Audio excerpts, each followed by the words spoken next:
Bienvenido a un nuevo capítulo de Política Podcast. Ingenieros, abogados, más invitados, se las ingenian para responder dudas políticas. Otra producción de Mala Idea.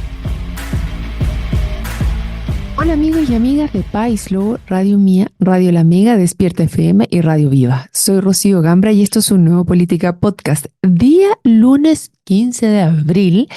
Héctor Maturana, ¿cómo estás tú? Muy bien, acá después de un fin de semana intenso, entretenido, familiar y siempre con novedades que ocurren en el entorno. Además que sé que hoy día vamos a revisar algo que va como siempre a mostrar para dónde va la brújula. Oye, pero ¿y por qué novedades? ¿Qué tantas novedades hay? A ver, cuenta, que no sé. Hoy día recuerda que se discute el tema de la mesa de la Cámara de Diputados, cómo queda conformada. Ah, sí, pues. Sí, pues ahí está la pelea. Están todos esperando. ¿Qué va a pasar con el PDG? Si es que el Partido Comunista efectivamente va o lo van a tirar para la cola otra vez. ¿Qué va a pasar ahí? El tío Fidel está esperando ansioso la derrota del gobierno. ¿El tío Fidel? ¿Por qué dices tú eso? Pues se había amigado de nuevo con Paulina Bodanovich, que son parte del gobierno los dos juntos, ¿no?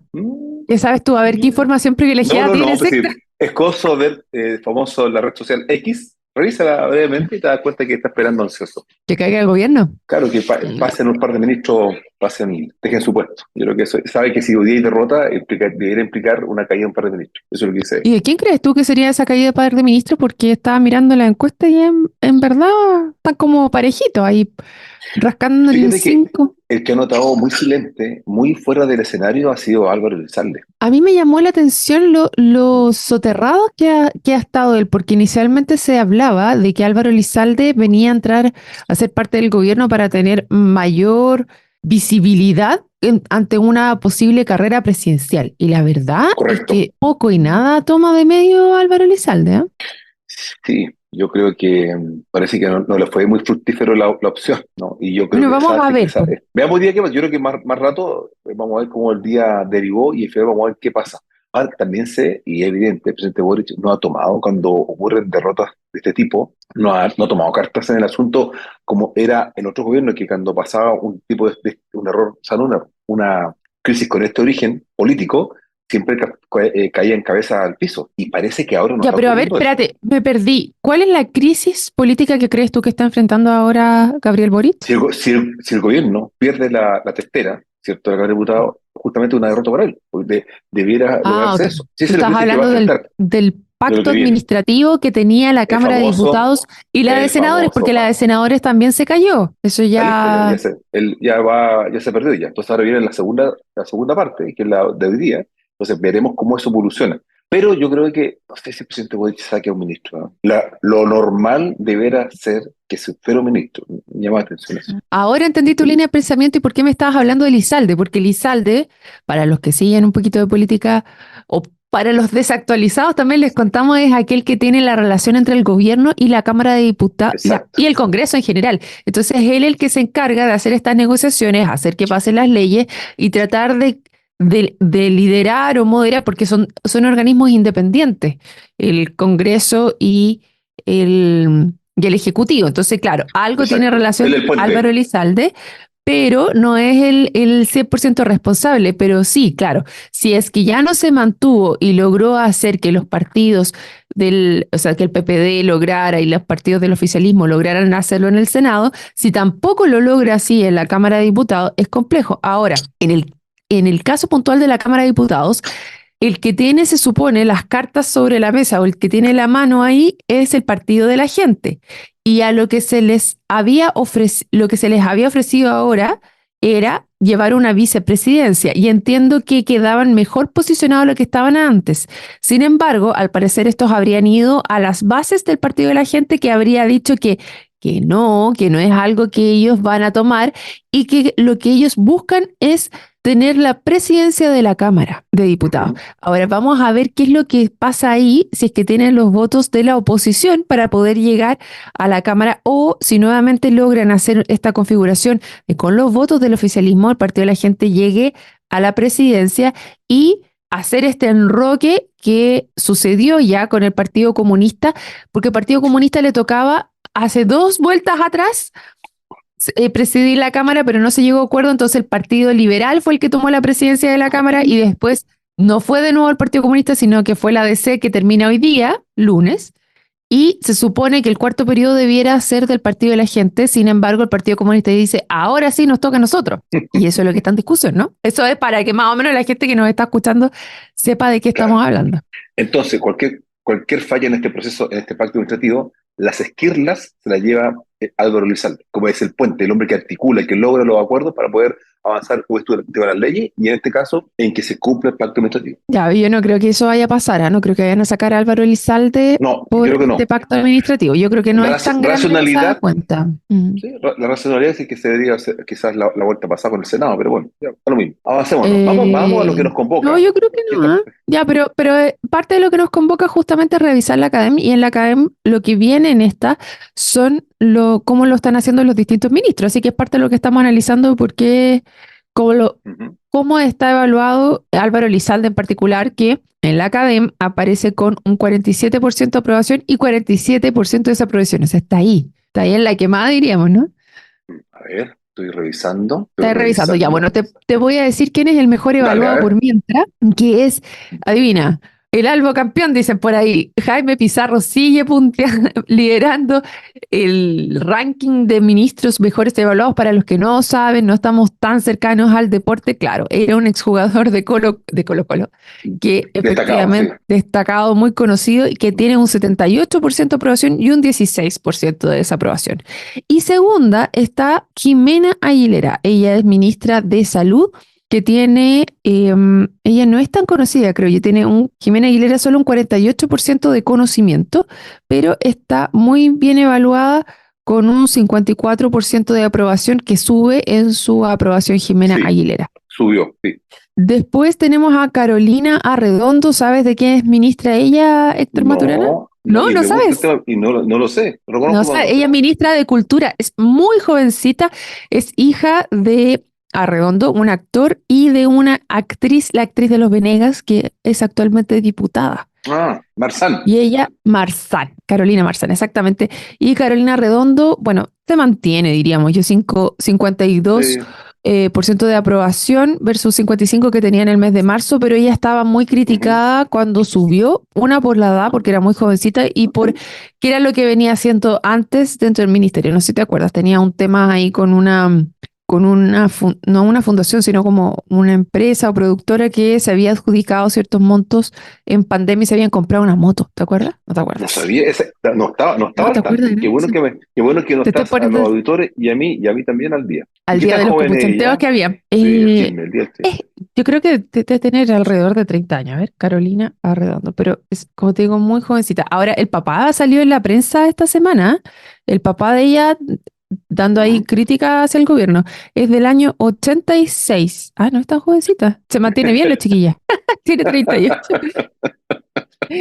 Oye, 38 años. Que me estaba acordando de los ministros de Piñera, bueno, que Felipe Cast fue el ministro joven, ¿no? Felipe Cast fue el ministro más joven que había estado. Él entró a Mideso, lo que después pasó a ser ministro de Desarrollo Social, y lo cambiaron por Joaquín Lavín en su minuto, porque lo sacaron de Educación. ¿Te acuerdas que está ahí la papa caliente? Lo sacaron de Educación a Felipe Cast, y Felipe lo pusieron como delegado presidencial de campamentos. Y ya, después, ¿quién sigue? Vamos, Manuel Monsalve. Así es. La seguridad viene cayendo, 3 puntos abajo.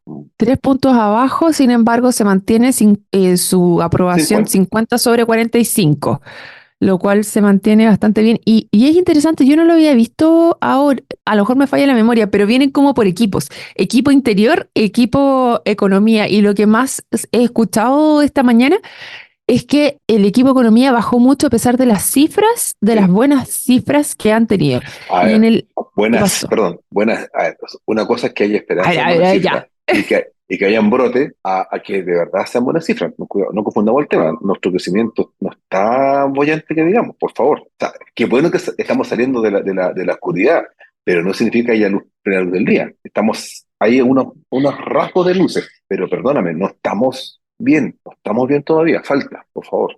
No, sin lugar a duda, y venía escuchando también en la radio tu gurú, a Mewes, que comentaba justamente de los resultados de la economía y cómo podríamos seguir avanzando. Y él le preguntaba si creía que íbamos a lograr crecer al 3% y él decía con los datos que están ahora sí, y que estaban apoyando justamente los distintos proyectos que están enviando ahora en el Congreso actualmente para mejorar los sectoriales, como las aprobaciones sectoriales de los distintos proyectos de inversión, porque esa es una de las cosas que él señalaba que estábamos al debe y hablaba justamente de estos temas. Así que pueden revisar la entrevista a Mewes, para los que no saben quién es Presidente, Mewes.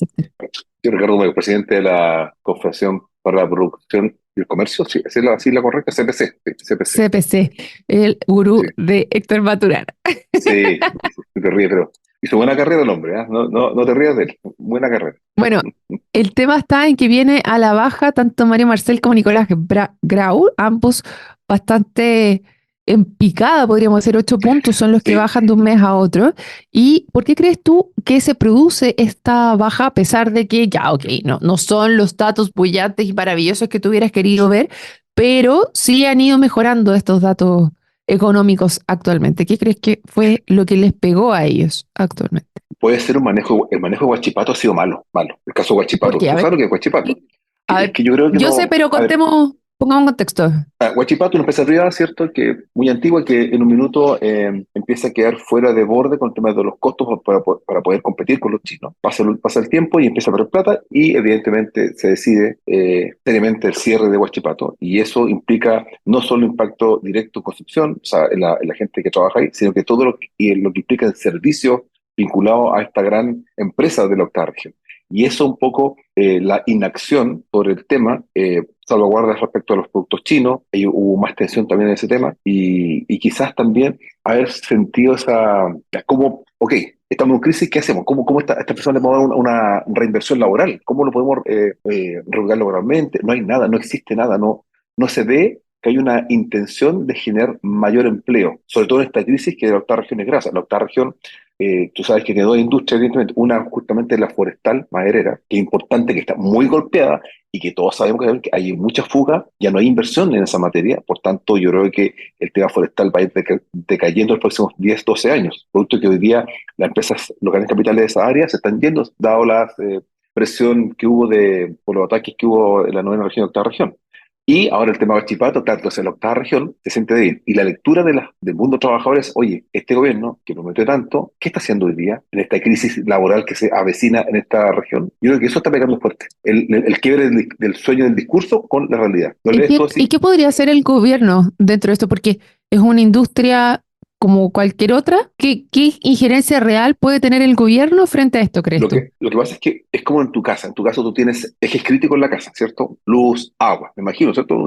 Si no hay luz ni agua, se lo complica el tema. Entonces, el gobierno tiene un mapa, me imagino, un mapa de empresas estratégicas, privadas o públicas. En las privadas debiera estar, ¿cierto? Por región, industria salmón, industria maderera, el tema de Huachipato, etcétera. Entonces, eso en el mapa no se vio venir. ¿Cómo es posible que después de 2 años, no es que ellos hayan asumido hoy día el gobierno, asumió ya hace 2 años y algo, y no vieron venir esta crisis que detonó hoy día? Eso es lo que molesta, porque tu rol, el rol de un ministro, de estos ministros del equipo económico es prever las crisis y darle prioridad al gobierno. Entonces, cuando no lo ven, ¿cómo no lo ven? Eso es lo que un poco a mí igual me molesta. Y también el Mm. cantar victoria con datos que son muy malos. O sea, hablar y seguimos con la precariedad laboral, para mí es un tema que no se puede resolver y tampoco veo intención de resolverlo. Entonces, esa mezcla de factores es que uno empieza como a desencantarse.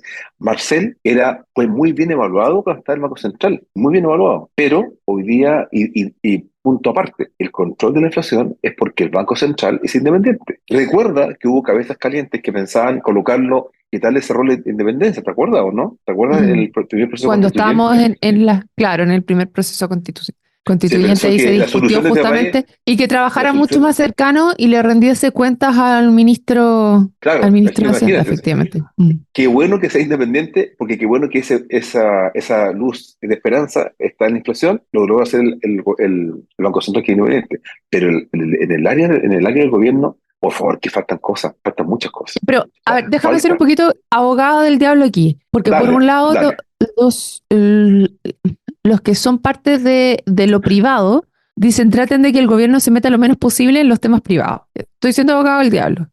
Entonces, ¿por qué el gobierno y qué tendría que haber hecho el gobierno para prever esto y cómo podría, de acuerdo a lo que tú conoces, haber hecho un mejor manejo para que no llegáramos a donde llegamos con el tema Huachipato? Mira, a ver, cuando yo comparto lo que tú dices, yo creo que muchas veces el mundo privado dice, no, me metes en media. A ver, momento, lo siento mucho, el barco es uno solo, el barco tienes que pagar tributo porque tú te debes, ¿cierto? No al Estado, te debes que ese tributo financian a la máquina del Estado de Chile para poder entregarle a las personas beneficios sociales o lo que corresponde. ¿Cierto? Correcto. Punto aparte, esa parte, vamos al tema que tú me preguntas. A ver, insisto, yo creo que uno cuando gobierna tiene que tener claro cuáles son los ejes productivos de tus países y por regiones. Minería del Norte, la siderúrgica quizás en la octava región, maderera, salmón en la décima, en fin. Y eso es lo que yo siento que el gobierno no pudo prever. Y por último, a ver, ¿sabes qué? Ya hicimos un levantamiento. Sí, Huachipato va a caer, se cae la siderúrgica. ¿Cuál es el plan de contingencia? Acá está el plan, acá está el esquema de plan, lo que vamos a hacer. No salir a agarrar el fierro caliente a última hora. Sí, ese es un poco lo que les encanta, porque son personas profesionales y es un equipo económico que tiene que velar por la viabilidad A mí me pasa, modelo. a mí me pasa que lo que a mí me hubiera gustado es que nosotros efectivamente tenemos estos conocimientos de cuáles son nuestras empresas estratégicas en las distintas Sí, regiones, pero poder entender de qué manera las distintas políticas públicas van afectando o no a esta industria en particular, porque entiendo que acá en el caso de Huachipato uno de los grandes problemas que tenían era cómo están compitiendo con China. Entonces exacto. ahí es porque es poder hacer un doble clic o un zoom in y darnos cuenta si es porque no tenemos capacidad, porque nuestros costos son demasiado altos, porque nos estamos quedando atrás en tecnología, porque nuestra calidad de producto es distinto, porque O por están el haciendo un dumping, el dumping del dumping, otro lado. claro. ¿Por qué razón nos estamos quedando atrás? Y dentro de eso, como país, ¿cómo lo enfrentamos? Porque más allá de que sea algo privado, cuando tú haces una competencia porque tienes tratados internacionales que están detrás, que te están haciendo más o menos, o sea, que no estás en igualdad de condiciones, dices, ya, perfecto, a lo mejor la industria que yo tengo no es eficiente. Y cuando yo tengo que ver y tomar conscientemente esta relación de a quién voy a privilegiar, porque también si es que yo sostengo una industria que es ineficiente, también todos mis costos se aumentan. O sea, si tomas la decisión, por ejemplo, como en Argentina, de ponerte resguardando tu industria local, pero con eso sube las barreras de cómo haces los tratados internacionales, también empiezas a empobrecerte. Entonces no es una decisión Sí, tan pero clara. ¿Qué pasa? pero recuerda que hay indicios de que hay dumping. ¿Qué es el dumping? Cuando el competidor que trae mercaderías, ese producto a Chile, los chinos, están traspasando algunas ventajas a sus productores en su país. Por tanto, eso es lo que daña el modelo competitivo. Si yo entiendo que si no era dumping después, pero según lo que se detectó, hay dumping. Entonces, eso ya es una distorsión donde yo tengo que colocar el golpe en la mesa. Pues ya no lo Es que hizo por en eso te realidad. digo, o sea, el tema es el doble clic de tus industrias estratégicas con respecto a los tratados internacionales que estás teniendo, porque una cosa es que tú puedas importar con cierto nivel de arancel y la otra es cuando efectivamente estás sufriendo un dumping y una competencia desleal, porque una cosa es que tu industria sea más costosa, más ineficiente en ese sentido, que yo creo que puede haber una suma de cosas también, porque lo hemos visto en el caso de Codelco, por ejemplo, que no hemos tenido inversión local y con eso la calidad del material que estamos sacando, la calidad del cobre también baja. Yo sé que estoy mezclando cosas, pero acá, Mm, como no tengo el conocimiento específicamente de lo que está pasando en Huachipato, pero si lo vemos como una industria estratégica, ¿qué pasa cuando el otro competidor te saca y se queda como solo proveedor de ese material? Entonces después te va a venir a vender al precio real, incluso más caro, porque no vas a tener poder de negociación respecto a la industria que tú estás queriendo avanzar. Entonces todo eso tiene que tener una visión estratégica como país y probablemente ahí es donde coincidimos nosotros dos de que el gobierno no lo vio venir o no logró darse cuenta antes y nosotros esperaríamos que en ese sentido sí hubiera habido una intencionalidad de qué es lo que yo voy a hacer en caso de esta industria. O sea, no solamente por la cantidad de trabajadores que están quedando sin trabajo, sino sí. también por la importancia del recurso y de lo que yo estoy fabricando, cómo eso a nivel internacional me pone vulnerable frente a lo que pueda venir. Es un poco como lo que pasó con Rusia, por ejemplo, y Europa. porque no tenían, estaban transando el combustible, pero resulta que cuando entraron en guerra, porque no tenían valores que estuvieran directamente como penetraran la misma línea, los tenían agarrados de ahí mismo, de las mechas, Rusia, porque si no les iban a cortar la llave del gas y no Sí. iban a ser capaces de pasar el frío invierno porque era su única fuente de sustento para poder avanzar, porque todo este tema estaba puesto en algo que era un tema crítico, pero estaba basado en un amigo que no era tan amigo. Entonces después te deja en una situación de alta vulnerabilidad y eso como países deberíamos tenerlo en consideración cuando tenemos conversaciones o cuando estamos poniendo nuestros puntos críticos en manos de un país. ¿Qué tan confiable es ese país de acuerdo a cómo nosotros nos va a tratar en el futuro? Eso yo creo que es súper relevante cuando se evalúa. Oye, ¿Qué vas a hacer, Rocío, no, la hora. Héctor? Vamos a la hora, parece, ¿no? Sí. Nos quedan un par de minutitos, Héctor, así que te doy Ya. unos minutos para el cierre. Mira, es interesante el tema. Finalmente, justamente ahora, quizás le tocó a este gobierno. Yo siempre he esperado que cualquier gobierno le toque a estas crisis y las pueda manejar de buena forma. Y lo que tú señalas, a ver, ¿qué tal es mi socio? Es un buen punto. ¿Qué tal es las sociedades que ellos generan? Los acuerdos que genero, ¿hasta qué punto es confiable el partner? Ojalá que siempre sepamos a qué nos enfrentamos y cuáles son los riesgos y dónde, en qué industria nos puede afectar. Evidentemente, China es un gigante económico mundial, es un sector de discusión, es un modelo distinto a lo que nosotros conocemos, y claro, probablemente para ellos Chile no existe en el mapa. No les interesa mucho, no le duele ni siquiera pica la cabeza porque Chile hace un reclamo, pero sí, a nosotros nos afecta mucho, eventualmente cuando no se logra conciliar lo que es importante, que es que debemos tener una industria sana que pueda competir de buena forma con las reglas claras. Ahora, lo más grave es que finalmente en etapas de vacas flacas nacionales, cuando enfrentamos estas crisis laborales potentes, ¿qué hacemos? Si igual requiere recursos para poder asistir a estas personas que van a quedar sin trabajo, o vinculadas a esta industria sin trabajo. Entonces, es complejo, es una triste consecución post-crisis. O sea, ¿cómo abordamos a estas personas sin trabajo? ¿Cómo la salud? ¿Cómo implica su reconversión laboral, etcétera? Sí, es un tema de otro mundo. Bueno, ya Rocío. Así es, bueno, es interesante poder revisar todo lo que está pasando. Yo concuerdo contigo que muy probablemente eso fue lo que le pegó entonces a este equipo económico y por eso vienen tan a la baja, porque uno esperaría, así como en el grupo de seguridad, que efectivamente pudieran anteponerse a distintas formas, tomar las consideraciones antes y poder avanzar en lo que a ellos les compete. En el caso de economía, como que tomaron una rama que era importante y el resto la dejaron, y el resto del árbol lo dejaron un poco Exacto. abandonado. Entonces, ojalá pueda revertirse porque estos temas son importantes para todos nosotros. Quiero agradecerte, Héctor Maturana, por conversar con nosotros el día de hoy y por supuesto a todos los que se sumaron. Los dejamos invitadísimos para otro Política Podcast. Nos vemos. Chao, chao. Un abrazo, chao. Llegamos al final de un nuevo capítulo de Política Podcast, donde ingenieros y abogados, más invitados, se las ingenian para responder dudas políticas. Nos puedes encontrar en Spotify, Google Podcast, iTunes o donde escuches podcast. Por supuesto también en nuestro sitio web, sección podcast. Feliz si compartes nuestro contenido y nos recomiendas. De antemano, muchas gracias y nos reencontramos en un nuevo capítulo de Política Podcast. Otra producción de Mala Idea.